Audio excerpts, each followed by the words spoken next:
Hey, it's Kat and I'm back. I do not have on my thinking hat. But we are going to think about something in the big picture based on our last episode, episode 9.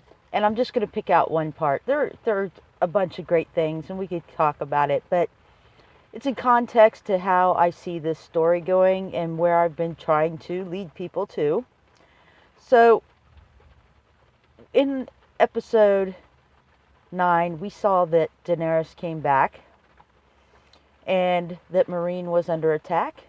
Tyrion was trying to explain to her how great things were going right before she got there. Really, they were. And that the reason people were attacking them was because they were a free city and it was becoming prosperous. And of course, they can't have a free, prosperous city without slaves, because that would show the other cities that slavery was not necessary. So, yes, the slave masters would attack them. And Daenerys basically like, okay. He goes, well, do we have a plan?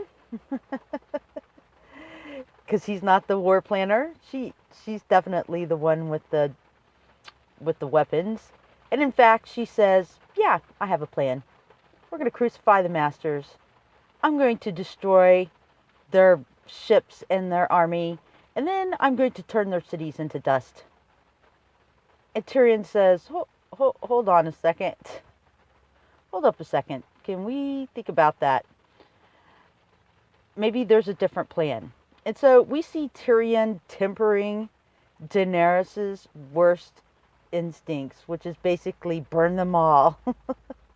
And in fact, he comments about how her father was in the wildfire and what he might have done with the wildfire.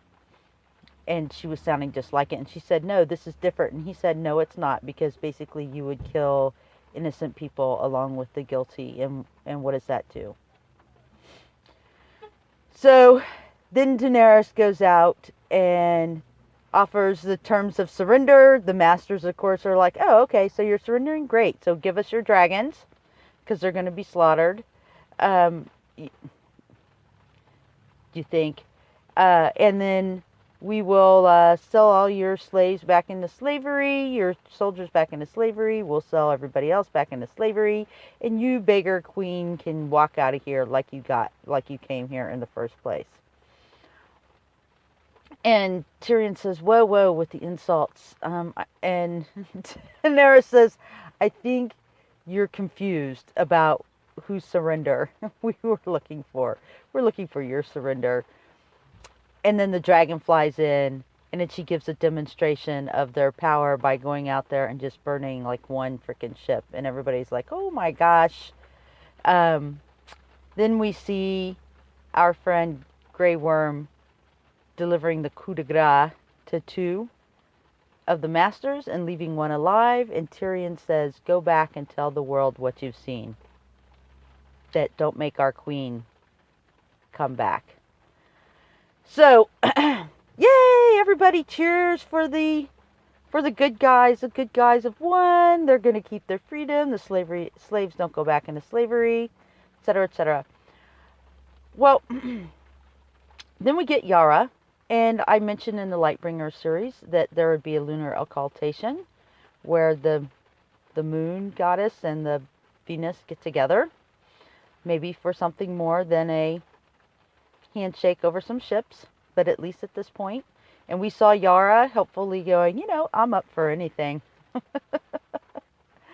Okay, so once we've done with that, this is what I want everybody to consider. Number 1, I might not have mentioned that the lunar occultation is very short-lived. So we know that this deal with Yara is not going to last very long. And why is that not going to last very long? Because Euron Greyjoy is still out there. And Euron Greyjoy has an ace in the hole. He has a horn called the Dragon Binder.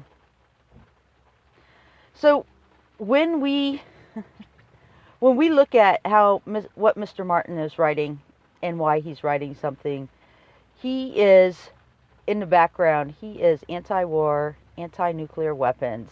He's not very fond of religion, and he definitely has a feminist streak, despite what people complained about some of the scenes that have occurred.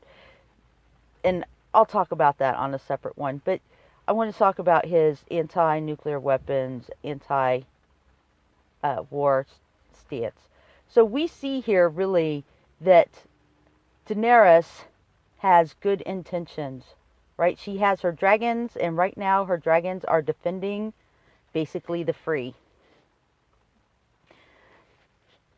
They're defending people against slavery, and she's trying to force others with her nuclear umbrella of dragons to actually follow her example, or accede to her demands, which is, stop enslaving people, let your people be free.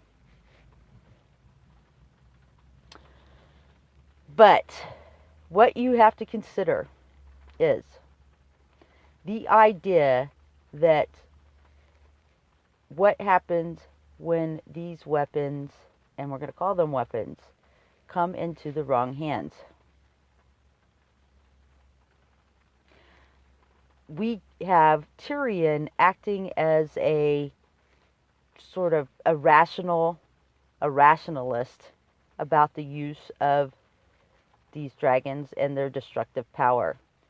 Daenerys, her first instinct was go out there and burn them all. And he says, hold up a second. So you see him being the calming force, the rationalizing force against Daenerys' worst instincts. But what happens if the person who gets it doesn't have that rational voice? So Daenerys was willing to listen to a rational idea of alternate ideas of how to end the war. But when ultimate weapons fall into the hands of madmen who are essentially nihilist, and that's nihilist, i.e., it's all or nothing for them. Either they get it all, they win it all, or they're willing to destroy everything if they can't have it. And we see that in our world today, and certainly when Mr. Martin was writing this book back in 1993.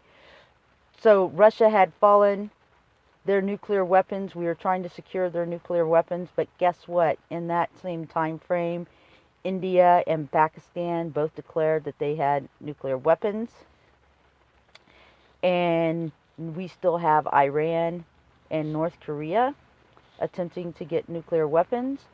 Out of all of these people, regardless of how rational, for instance, the United States is in China, against doing something that would begin a nuclear war, you cannot say that for possibly these other nation states. And then forget the nation states.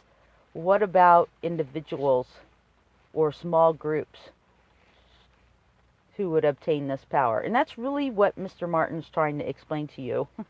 Because what's going to happen is Euron Greyjoy is going to come on this scene, and he's going to take control of the dragons, if not Daenerys as well. I don't know exactly how this horn is going to work. So when they come into Westeros, is she going to be a liberating force?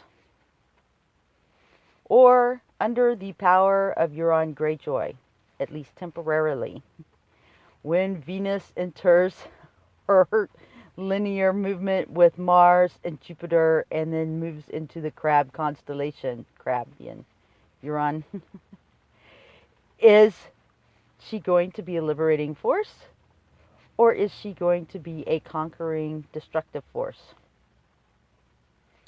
And if she is a conquering, destructive force, or her dragons, in any event, when they come into Westeros, are people going to welcome her?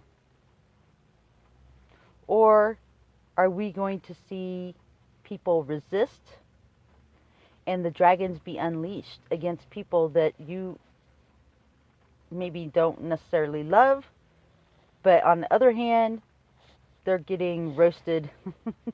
They might be getting roasted for no real just cause. They have no ability to resist, and the unleashing of the dragons have no restraint. There's no restraint on the dragons. And if that is the case, who resists and how will they resist? I want you to think about that, because I'm going to come back and talk about that at on another part, okay? I'm not going to put up a lot of pictures on this one. We're just going to post it, and I want you to think about that. Talk to you later.